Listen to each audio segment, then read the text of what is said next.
The Star Wars galaxy was full of habitable planets with diverse ecosystems, some of which included species of sentient beings. Most sentient species came from fairly pleasant worlds that were highly conducive to life, but not every species was so lucky. Some of them came from planets that were only barely habitable, while others actively chose to settle on such planets, braving fearsome and alien conditions in the process. But how did life survive on these desolate worlds? In this video, we'll be taking a look at 7 of the least habitable inhabited planets in the galaxy and answering that question for each of them. We're going to start with what's by far the least habitable planet to have ever had its own sentient species, Yag'Dhul. Yag'Dhul was a small, barren planet in the Inner Rim, located at the intersection of the Rimmer trade route and the Corellian trade spine, and it was orbited by 3 large moons, which exerted immense tidal influences over the planet. These tidal influences were so extreme that they would cause Yag'Dhul's oceans and atmosphere to concentrate over certain parts of the planet, leaving other regions dry and airless. This made Yag'Dhul almost unlivable, as every part of the planet was bound to suddenly wind up exposed to vacuum conditions one day or another, but as they say, life finds a way. Against all odds, there was not only life on Yag'Dhul, but an indigenous sentient species, the Givin. Distinctive for their bone-white skin, skeletal appearance, and sunken black eyes, the Givin were a tough species that had specially adapted to survive in Yag'Dhul's wastes. Givin had thick exoskeletons that could seal all of their external orifices for protection against vacuum, becoming an airtight shell that kept their internal organs nice and pressurized. This allowed Givin to survive in vacuum conditions for up to 24 hours, a crucial adaptation that allowed the Givin to endure life on Yag'Dhul. But while this gave the Givin a fighting chance if they wound up trapped in a depressurized part of Yag'Dhul, most Givin preferred to be able to predict their homeworld's volatile environment. To that end, the Givin became a species of math nerds, honing their command of mathematics until they could calculate the dynamics of Yag'Dhul's tidal systems and predict environmental changes with perfect accuracy. This allowed the Givin to avoid Yag'Dhul's vacuum regions entirely, or at least predict them in advance. In the process, mathematics became a fundamental part of Givin society, to the point where a polite greeting in the Givin language involved giving the other person a quadratic equation to solve on the spot. Yag'Dhul was governed by a mathematocracy, the body calculus, and government officials were selected by competitions in which candidates calculated complex, multi-dimensional differentials. Givin officials made their decisions based on probability and mathematical modeling. When Yag'Dhul seceded from the Republic just prior to the Clone Wars, the body calculus even sent the Senate mathematical proofs demonstrating that the Republic was doomed. Of course, there was another surefire way of building a civilization on a planet where breathable air wasn't always a guarantee, and that was to just build all your cities under pressurized domes. The Givin did precisely that, ensuring that their settlements from the smallest towns to the capital of Dodekapolis were always insulated from periods of airlessness. This allowed non-Givin to live on Yag'Dhul as well, helping the planet take full advantage of its position at the crossroads of 2 of the galaxy's most important hyperspace routes. In defiance of the tides of air and sea, life stubbornly endured on Yag'Dhul, and with the help of the Givin's calculations and engineering, it was even able to thrive. It's worth noting that, apart from what we've already discussed, very little is known about Yag'Dhul's surface. It had oceans, which apparently shifted with the tides, but its land masses are only described as barren, and no native life forms apart from the Givin themselves are known. Despite being the sole inhabited world in one of the galaxy's most important star systems, Yag'Dhul itself was little visited and not terribly specific. What really made it important was what the Givin built in orbit and the trade routes it commanded. Next up, we have a more obscure planet, Cona, the Inner Rim homeworld of the reptilian Cona. Cona orbited the blue giant star Tekero, which itself was highly unusual and made the development of life on Cona extremely improbable. Life managed to exist there anyway, but it had a hard existence, as Cona was an extremely hot and largely barren world. Its atmosphere consisted of a mix of nitrogen, hydrogen, and ammonia, which made it unbreathable by the standards of humans and many other creatures. Much of the planet's surface was covered by deserts, while the remainder hosted ammonia jungles. Because of an unusual system of air currents and Cona's lack of an axial tilt, the planet was uniformly hot from pole to pole, and its air was dense and choking. Due to how prevalent ammonia was in Cona's atmosphere, life there was very different than it was on most planets, and humans couldn't survive there without a full environment suit. However, most life on Cona did have one commonality with most other species. They required water to survive. This was inconvenient because, due to an ancient catastrophe, there was no surface water on Cona. Water was only found in the roots of certain plant species, which consumed deposits of oxygen in the planet's bedrock and combined it with hydrogen to the atmosphere. This made survival extremely difficult, but despite this, not only was there still life on Cona, but there was also an indigenous sentient species, the Arcona.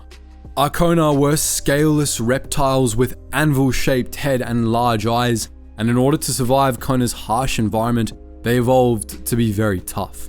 Arconan biology was so robust that Arcona were capable of surviving in radically different environments without breath masks, even on planets with oxygen-nitrogen atmospheres. They required ammonia to survive, but they didn't have to constantly breathe it in, and could get by on regular ammonia supplements. Despite their durability and flexibility as a species, however, the Arcona had it rough. They needed to eat the water-bearing roots of those aforementioned plant species to survive. Once the Arcona made contact with the Republic, they started importing fresh water, which made life easier, but contact with outsiders inflicted a new curse on the Arcona.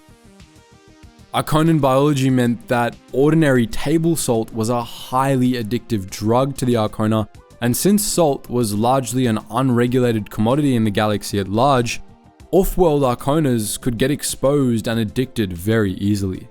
This put the species in a bit of a tricky situation. As their population grew, they were pretty much dependent on water imports, which meant establishing trade with the outside galaxy. But the more contact the Arcona had with the outside galaxy, the more they were able to get their hands on salt, to disastrous consequences. The species had to walk a fine line to survive, and that's not even mentioning the ordinary difficulties Cona's harsh climate posed. So, how did the Arcona survive as a civilization? The answer boils down to collectivism. Collaboration and careful central planning were essential to the survival of Arconan civilization. With resources being so scarce, the Arcona had to pull together in order to ensure that everyone had enough to survive. This imbued the Arcona with a collectivist mindset, to the point that Arcona didn't really think of themselves as individuals, but as part of a collective. This didn't mean that Arcona lacked individuality or couldn't be selfish, but it did mean that they usually put the interests of the group first. Arcona lived in tight-knit, family-based communities called nests, which were ruled over by larger grand nests whose leaders were elected by popular vote. The Grand Nests ruled the planet from the capital city of Tycharos, and their system of government is characterized as socialist by sourcebooks. Thanks to careful coordination and eager cooperation, the Arcona managed to establish a stable civilization on one of the most treacherous planets in the galaxy. Their civilization was a little low-tech by galactic standards, but they still had cities, space travel, and contact with the greater galaxy. They were able to import water in exchange for giving Republic companies mining rights on Cona, as there were large quantities of valuable metals in Cona's crust that the Arcona never had much interest in.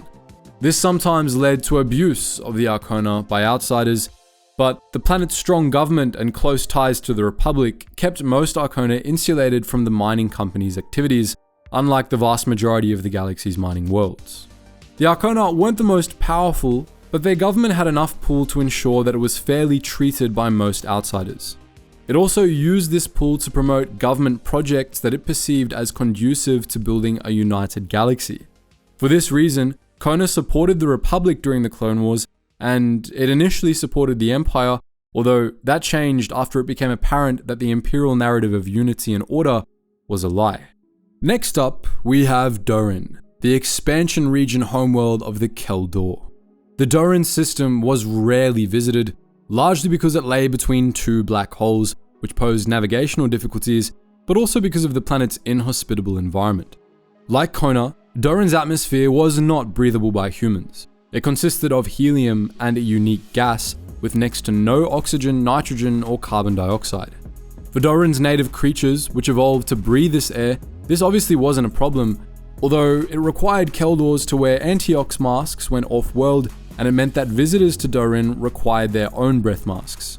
However, Dorin's inhospitable nature didn't end with its air. The planet's surface was largely barren and very dusty, but more importantly, its weather was tumultuous, hard to predict, and extremely violent.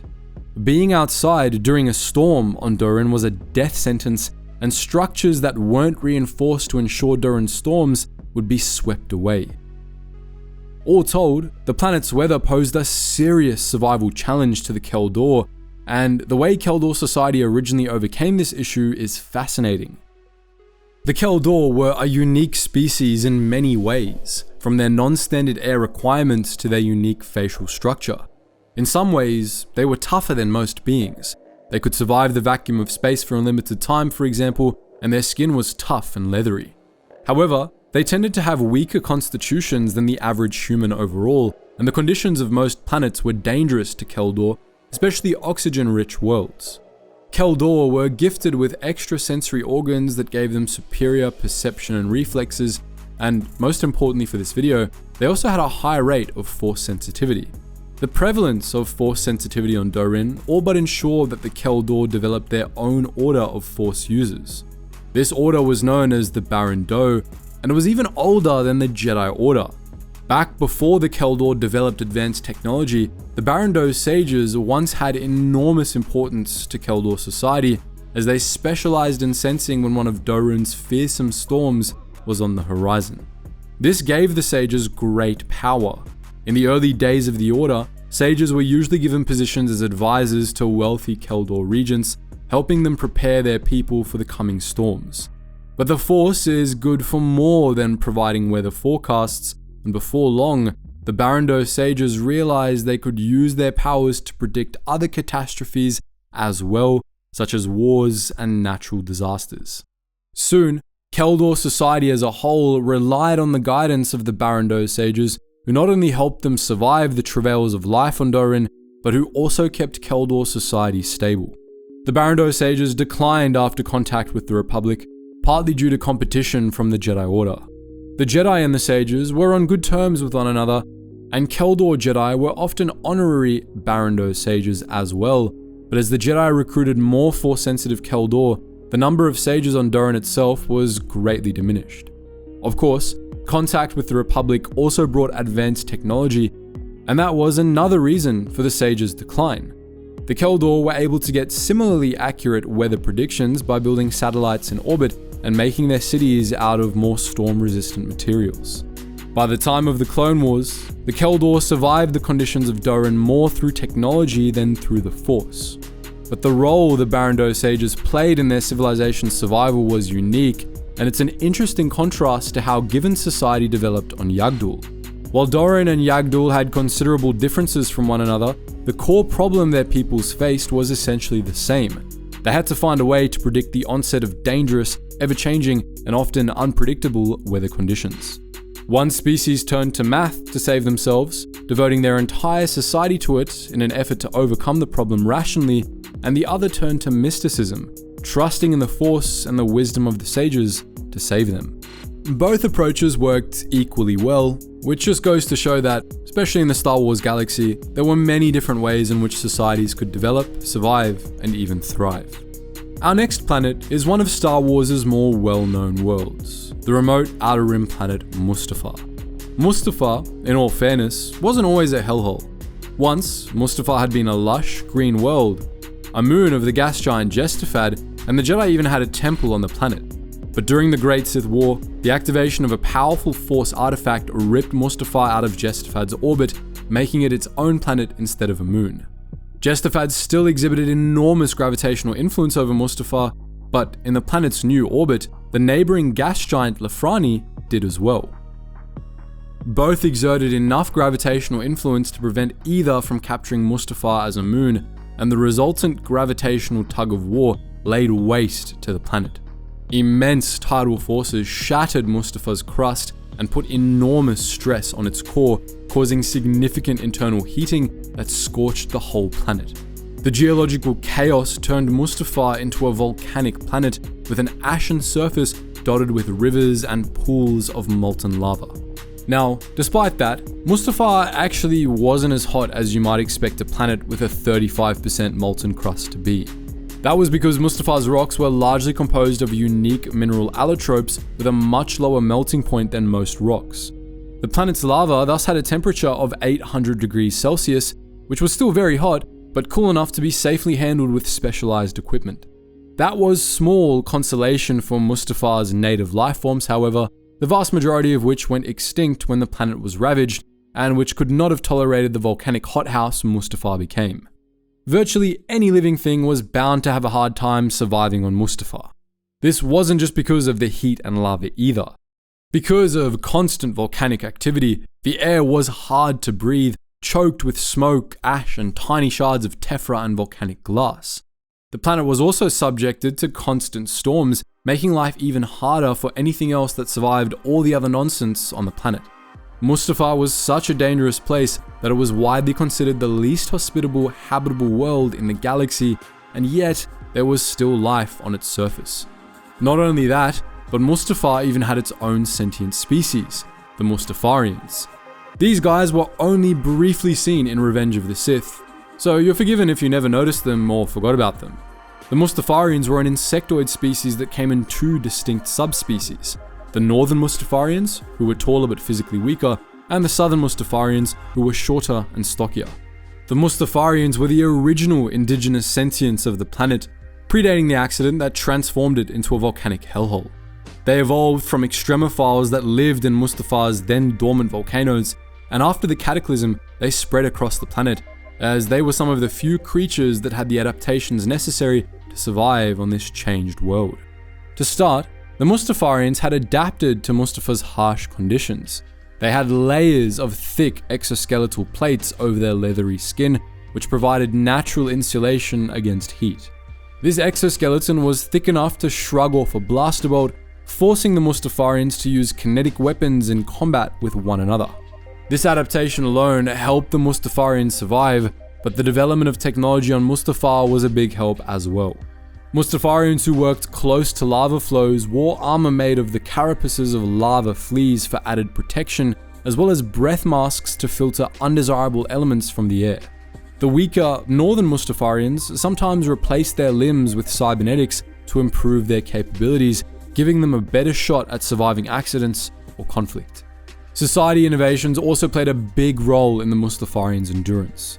Though the two subspecies of Mustafarians originally developed in different parts of the planet, as indicated by their names, they had a shared society in which the members of different subspecies had different roles. The tougher, stronger southerners usually did the heavy lifting and worked closer to the lava flows, while the northerners managed and protected the Mustafarian settlements. Of course, like with many of the sentient species we've discussed today, outsider technology also helped the Mustafarians a great deal. When the Techno-Union scouted the planet circa 300 BBY, it offered the Mustafarians more advanced cooling technology in exchange for de facto ownership of the planet, mining rights, and the Mustafarians' assistance as lava miners. This was quite lucrative for the Techno-Union, as Mustafar's geological activity meant that valuable heavy metals were constantly being pushed to the surface as part of lava flows, allowing them to easily be extracted without extensive drilling. This arrangement, of course, took advantage of the Mustafarians, but Mustafar's natives got the last laugh in the end. After the end of the Clone Wars, which concluded on Mustafar, the Techno-Union was nationalized and liquidated by the new Galactic Empire, and the Mustafarians retook control of the planet. During the Imperial era and beyond, they continued to eke out a living, and they even made a tidy profit from their control of the Techno-Union's old mining facilities. Next up, we have Af'El, an extremely unusual outer rim planet in the periphery region of Hutt space. Very little is definitively established about Af'El, but what we do know is so bizarre that the planet bears mentioning anyway. It orbited the star Cadetus, which was an ultraviolet supergiant, one of the largest and hottest classes of star known to science. Af'El was similarly extreme. It was a high-gravity planet, massive enough that starships often struggled to break free of its gravity well, and it was constantly plagued by devastating storms. It had a dense atmosphere of heavy gases, which blocked all wavelengths of what humans consider visible from reaching Af'El's surface. However, Af'El completely lacked an ozone layer, so ultraviolet light could reach the surface uninhibited. That's pretty much all we know for sure about Af'El, but it paints a wild picture. For humans, this would be planet skin cancer, with a side of pitch black lighting conditions, extreme heat and weather, and getting your insides crushed by high gravity. This environment is hardly ideal for living creatures, but life finds a way, and as a result, Af'El was home to a number of species, one of them sentient, and all of them exotic. The non-sentient ones included the Kailwa, also known as the homunculus wasp, which could mimic the appearances of other creatures and had razor-sharp wings, making it a fearsome predator. But the most noteworthy species on the planet were the Defel, a sentient species that was sometimes known as wraiths. The Defel were essentially a species of bat-like, muscular humanoids covered in a coat of thick fur. Defel were tough, as they were built for a high-gravity environment, and they had sharp claws on their digits. Due to the high gravity of Af'El and the difficulties this posed for interstellar travel, Defel were rarely seen off-world, and when they were often mistaken for ghosts or other supernatural beings, owing primarily to their species' strange relationship with light. As we mentioned earlier, only ultraviolet light could make it to Af'El's surface, and as a consequence, all of the planet's creatures, the Defel included, could only see in ultraviolet. All but the dimmest light in other wavelengths was blinding to Defel, forcing them to wear light-filtering visors when off-world. But this wasn't what made the Defel unique. That was the fact that their fur absorbed virtually all visible light, making the species appear similar to walking shadows. Some sources claim that the Defel were almost invisible in some wavelengths of light, hence the confusion with ghosts. Of course, this light absorption was more of an accident of Defel biology that didn't ever come into play on Af'El itself. For survival in their harsh homeworld, the Defel built their cities deep underground to avoid the worst of the planet's surface conditions, and they also turned to the same survival tactic that the Cona did, building a society with a strong emphasis on the collective. The Defel weren't nearly as collectivist as the Cona, but since cooperation was vital to their survival, they did have a society built on resource sharing and communal activity. Defel were tough and independent, but they were also strongly committed to one another, and they valued trust and honor very highly, to the point where they refused to associate with those who broke promises. Also, like with the Cona, the Defel relied on trade with the outside galaxy to make their lives on Af'El a little easier. Their homeworld was on the galaxy's only known source of millennium, a crucial component of Durasteel, so the Defel established and manned millennium mines in their underground cities, selling the ore to outsiders in exchange for shipments of fresh food. Since Af'El was so high gravity and the Defel had very advanced metallurgy skills, the Defel were able to control this industry, and outsider companies were usually just content to buy millennium from the Defel instead of attempting to claim the loads for themselves. All told, the Defel got by on their bizarre and inhospitable homeworld in spite of its many challenges. Unfortunately, our next hellhole wasn't naturally inhospitable, but it was made that way by the excesses of its native sentient's most powerful corporations. This was Balosar, a planet in the core worlds of the galaxy, the homeworld of a near-human species of the same name. Once upon a time, Balosar was a pleasant world, home to a thriving near-human species, little different from your average habitable planet in most respects. But like many core worlds, Balosar's surface soon became completely overrun by its industrialization until cities and factory districts covered the planet from pole to pole. Balosar's skyscrapers were so tall that they prevented sunlight from reaching the planet's surface, shrouding the districts where most Balosars lived in permanent twilight. This alone didn't make Balosar inhospitable. Plenty of ecumenopolises were perfectly tolerable places to live. But unlike most ecumenopolises, Balosar's government was completely controlled by powerful corporate interests, which completely abolished environmental regulations and most other restrictions on corporate power. Thanks to this lack of environmental regulations, Balosar's atmosphere was completely destroyed by industrial waste, so thoroughly polluted that it was just barely breathable.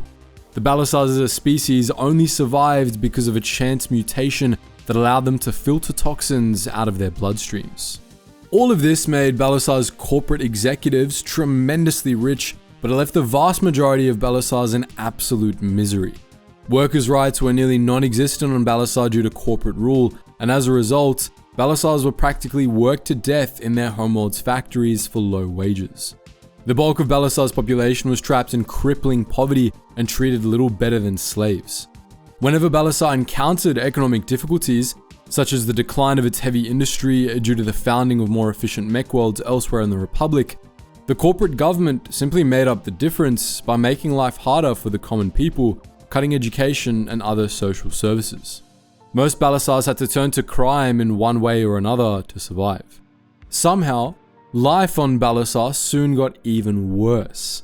While Balosar's surface was irreparably polluted and most of the life that had existed on it had long ago been driven to extinction, there were sealed-off caves deep in Balosar's crust that had been spared these environmental upheavals. These caves were home to Balo mushrooms, which contained a chemical that could be used in the production of a powerful narcotic, death sticks. After this was discovered, Balosar's corporate rulers decided that the way to revitalize the planet's failing economy was to become a drug world. Balosar's factories were converted to begin producing death sticks, which Balosar exported en masse into the galactic black market. Once more, Balosar's executives reaped enormous profits, and ordinary Balosars suffered. This was because many Balosars quickly became addicted to death sticks, which was the only way the vast majority of them could get any relief from their hellish lives. While Balosars were immune to most of death sticks' negative side effects due to their immunity to toxins, death sticks were still highly addictive, and this addiction got many Balosars involved in crime in order to be able to afford their next hit. By the time of the Clone Wars, Balosar wasn't just one big polluted, barely habitable, poverty-stricken drug lab, but also one of the most crime-ridden planets in the galaxy, rivaling even Nar Shaddaa. Life didn't have to be hard on Balosar. If it wasn't for the greed and lack of empathy of Balosar's rulers, it might have even been a nice planet. Instead, it became one of the most inhospitable places in the galaxy, one of the hardest habitable worlds to survive on. For many Balosars, hallucinogens were the only way life could be even remotely bearable. Most Balosars still survived, but death might have been a mercy compared to what life on their homeworld was like. There was only one way to escape the waking nightmare of life on Balosar, and that was to leave. Let's finish by revisiting one of Star Wars' most infamous planets, Kessel. In canon, Kessel doesn't look to have been all that bad, but in Legends, Kessel was a completely different story. It was ostensibly habitable, but in practice, this was only barely the case for most sentient species who required breath masks to survive on the planet. But Kessel did have its own indigenous living creatures, though not sentient ones, so we're going to count it anyway. Kessel lay deep in the Outer Rim, not far past the rimward border of Hutt space, which it was part of during the time of the Old Republic. The Kessel system lay at the heart of the Maw Nebulae, a vast, tangled knot of star-forming regions that took up most of the sector, which made Kessel notoriously hard to access. While the official Kessel trade corridor was fairly safe, smugglers instead made the Kessel Run, weaving through blindingly bright nebulae, an asteroid field known as the Pit, and the Maw black hole cluster to reach Kessel. Just getting to Kessel was dangerous, but staying there was even worse.